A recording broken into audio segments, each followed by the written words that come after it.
on appelle l'ensemble des participants, les partenaires, les officiers d'état civil, les institutions, les élus nationaux. Monsieur le ministre, je tenais quand même d'abord à prier pour tout le monde pour ce mois béni de Ramadan, y compris aussi la communauté chrétienne, pour que nous puissions continuer à relever les défis et surtout à ne pas décevoir nos mandats. Monsieur le ministre, je disais tout à l'heure au directeur qu'il s'est spécialisé maintenant dans l'état civil. Je ne pense pas qu'il va pouvoir faire autre chose. Ce qu'on a vu ici aujourd'hui, pour le compte, ce qui a été fait par les partenaires, l'Union européenne et les autres partenaires, c'est pour dire encore une fois de plus, au nom des élus du Sénégal, nous vous disons merci. Quand on parle d'état civil, les conséquences du comportement de certains dégâts, je suis le mieux placé pour en parler. Et comme vous le savez, ma commune a été victime en 2010 parce que tout simplement l'équipe du département a perdu un marché à Thiès, les gens sont manifestés, ont allé, ils ont brûlé l'état civil, ils ont détruit l'état civil. Et nous vivons ces conséquences-là jusqu'à nos jours. C'est ça. Donc je suis le mieux placé pour comprendre et mesurer les conséquences de ces actes, de ce comportement de certains citoyens qu'on ne comprend pas. Et aujourd'hui, pourtant, après cela, c'est les populations qui sont victimes et ça a été très dur. Il y a eu des gens qui ont eu à ne pas faire le concours, à faire beaucoup de choses. Parce que la reconstitution jusqu'à présent, si ce n'était pas avec Nekal, on n'allait pas pouvoir le faire. Donc c'est pour vous dire tout simplement que l'état civil, la sécurisation de l'état civil, l'existence même d'une personne dépend vraiment de son état civil. Pour vous dire encore une fois de plus, merci aux partenaires, merci à son Excellence, le Président de la République, au ministre des collectivités territoriales et surtout cette vision du Président de pouvoir vraiment sécuriser, de pouvoir vraiment rendre utile, de pouvoir rendre visible et de qu'on puisse être aussi respecté par nos partenaires pour la fiabilité de nos documents que nous produisons. En tant qu'officier d'état civil, en tant que responsable tout court, nous avons besoin d'être crédibles.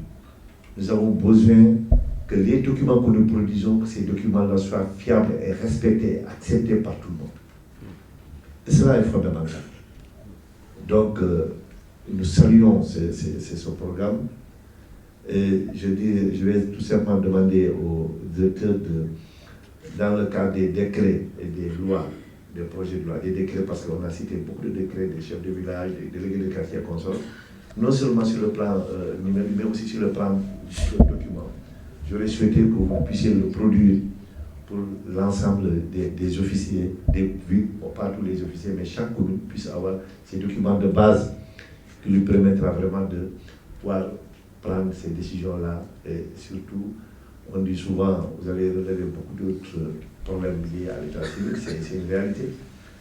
Et moi, je disais souvent que chaque année, il y a des gens qui continuent de renaître encore. Et cela se comprend quand chaque fois l'extérieur, nos compatriotes établis à l'extérieur, quand ils demandent au niveau des autorités de leur pays de résidence, les gens ne t'envoient que le numéro pour dire qu'il faut mettre une copie littérale sur le numéro tel, faire vraiment produire une copie littérale. Et donc, c'est à part de ces choses-là que les gens comprennent que... Et c'est gênant de voir dans certains reportages des médias qu'au niveau international, on dit que oui, tel pays ou tel pays a ce trafic. C'est gênant pour nous en tant qu'élus. Et donc, nous sommes debout pour quand même qu'il y ait cette transparence, pour renforcer, pour qu'on sache que les élus n'ont aucune façon liée à ce genre de comportement. Ça arrive parce que quand on est net, il y a toujours certains qui sont comme... Mais ce n'est pas pour la majorité écrasante des élus qui ont des gens qui sont engagés pour servir les populations et surtout, encore une fois de plus, Monsieur le ministre, féliciter le président de la République, rendre hommage au gouvernement du Sénégal et à nos partenaires pour cette vision qui est une vision vraiment extrêmement importante en tant que collectivité territoriale. Monsieur le ministre, je voudrais vous féliciter pour l'innovation depuis que vous êtes arrivé. D'habitude, on commence par les discours. Mais pour retenir les gens, vous dites qu'il faut d'abord vraiment écouter la présentation. C'est toujours un plaisir pour moi de venir à chaque fois qu'il y a une activité de la DEC, de la direction de l'état civil, parce que l'état civil est une priorité. Donc c'est un honneur pour moi toujours de venir participer ou lancer les travaux de l'état civil. Ceci est d'autant plus important que je suis enseignant et formateur. Et aujourd'hui, on amène ici pour le lancement des formations des acteurs de l'état civil. Donc je suis doublement heureux, monsieur le directeur, d'être là parmi vous en tant que formateur, en tant que ministre, et également, c'est l'une des priorités du président de la République, l'état civil, qui doit être moderne et accessible à tous. Donc la modernisation de l'état civil au Sénégal répond à une demande toujours exprimée par nos exécutifs territoriaux. Monsieur le maire vient de le dire tout à l'heure. Elle marque aussi une étape importante dans le processus de renforcement des capacités des agents de la fonction publique locale, en général, et des acteurs de l'état civil en particulier. Je voudrais rappeler que l'acte 3 de la décentralisation place l'état civil comme un des leviers les plus importants dans le cadre donc de cet accompagnement pour le capital humain. En effet, il a été élevé au rang de priorité nationale pour traduire la volonté de son Excellence, M. Macky Sall, de doter notre pays d'un état civil moderne, fiable et exhaustif. La rencontre de ce matin qui vise à renforcer les capacités des acteurs de l'état civil par l'acquisition de compétences instrumentales et à harmoniser les pratiques participe donc de cette volonté. Dans ce processus de modernisation de l'état civil, la formation, comme je l'ai dit tout à l'heure, occupe une place importante. Ainsi, après les phases d'élaboration et de validation de la stratégie nationale de formation, nous entamons dès aujourd'hui l'ensemble donc des sessions effectives de formation. Les méthodes et techniques de formation relèvent de la pédagogie des adultes. Elles seront donc actives. Elles seront fondées par l'approche des compétences afin de mieux outiller les acteurs de l'état civil sur l'ensemble du territoire. En parlant de l'approche des compétences, je suis en face d'un ami, monsieur le professeur. Vous savez que c'est un outil extrêmement important qui a permis d'avoir d'excellents résultats, que ce soit au niveau de la formation professionnelle et au niveau également de l'éducation nationale. Ces formations qui seront en cascade concernent les acteurs de l'état civil de toutes les collectivités territoriales sans exclusive.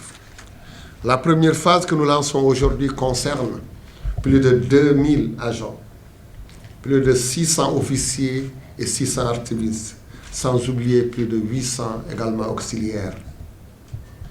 Comme vous le constatez, pour cette première phase, 152 sessions de formation sont prévues pour toucher pratiquement tous les acteurs.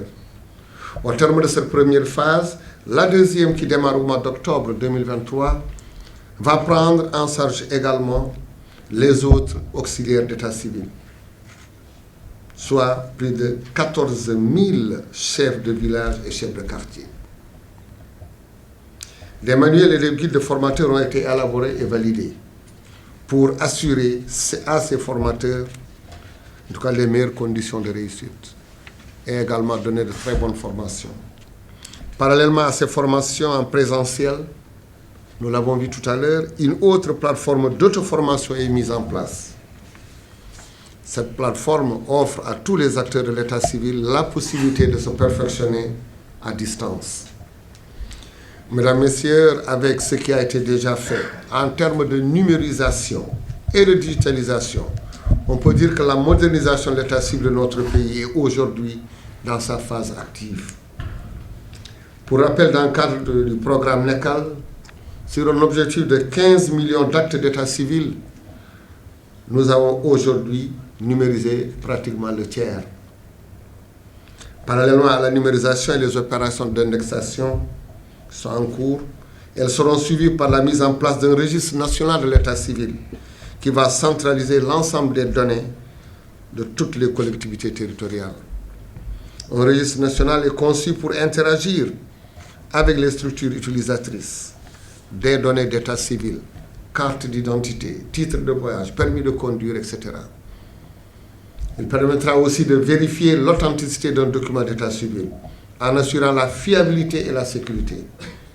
Avec la digitalisation du système, la plateforme offre à tout usager, qu'il soit au Sénégal ou à l'étranger, la possibilité de demander des documents d'état civil sans avoir à se déplacer. Toujours dans le même sens et pour assurer aux agents de meilleures conditions de travail et de sécurité, des centres d'état civil sont construits. D'autres sont réhabilités ou en train de l'être, mais tous équipés en matériel informatique pour faciliter l'enregistrement ou la recherche d'état civil.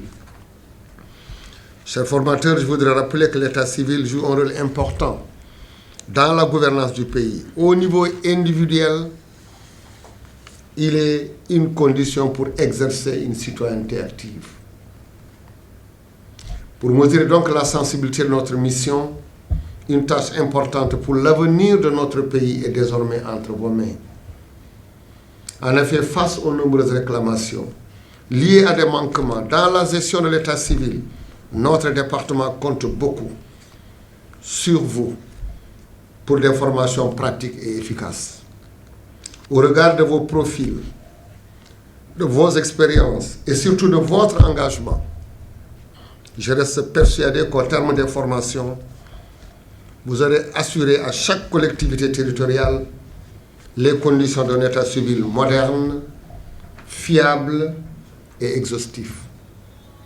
Recevez donc nos encouragements et soyez assurés de la disponibilité de nos services. Dans le même sens, j'invite les maires, l'ensemble des élus, à assurer les meilleures conditions de réussite à ces formations, en veillant surtout à la présence effective et à la ponctualité au quotidien des agents. Mesdames, Messieurs, chers invités, avant de terminer, je voudrais remercier vivement l'Union européenne, notre partenaire leader de ce programme, pour l'intérêt et le soutien apporté à la modernisation de l'état civil de notre pays. Ces remerciements vont aussi aux opérateurs de mise en œuvre, que sont Enabel et Civipol, pour leur engagement, mais surtout leur flexibilité, en tout cas qui ont beaucoup facilité notre collaboration, grandement contribué à l'atteinte des résultats de ce programme. Je remercie les maires, je suis également maire, ici représenté par l'association des maires et l'IAL, pour leur engagement à la réussite de ce programme NECAL. Je saisis l'occasion pour féliciter tous les acteurs qui ont participé au processus, notamment l'équipe des 55 formateurs, constituée d'experts d'état civil, des agents de la direction d'état civil, de la direction des collectivités territoriales, du Centre national de la formation publique locale et de la formation, de la direction de la promotion et développement territorial, ainsi que des chefs de service, l'ensemble des chefs de village et en tant qu'également auxiliaires d'état civil. Pour terminer, je voudrais féliciter chaleureusement Monsieur le directeur Ousmane Sall, directeur de l'état civil, qui est professionnel, qui est engagé, compétent, disponible, généreux dans l'effort. Le ministère vous félicite et vous avez participé en tout cas à la notoriété de cette belle direction, la direction donc l'état civil. C'est l'une des priorités à côté de la fonction publique locale, c'est la volonté du président de la République pour qu'on ait un état civil, une direction d'état civil qui va être d'ailleurs mutée en agence bientôt. C'est sa volonté pour moderniser l'état civil, pour pouvoir avoir nos actes d'état civil partout où on est. Également avoir des registres. Tout à l'heure, nous avons beaucoup apprécié ces films qui ont été montés sur l'archivage, sur l'accueil. C'est capital et c'est important. L'accueil, l'orientation, la disponibilité des agents Et tout ça, il faut qu'il y ait un manager derrière. Quelqu'un qui y croit, qui facilite, qui est ouvert et qui anticipe. Et nous avons trouvé ces qualités au niveau du monsieur le directeur. Félicitations.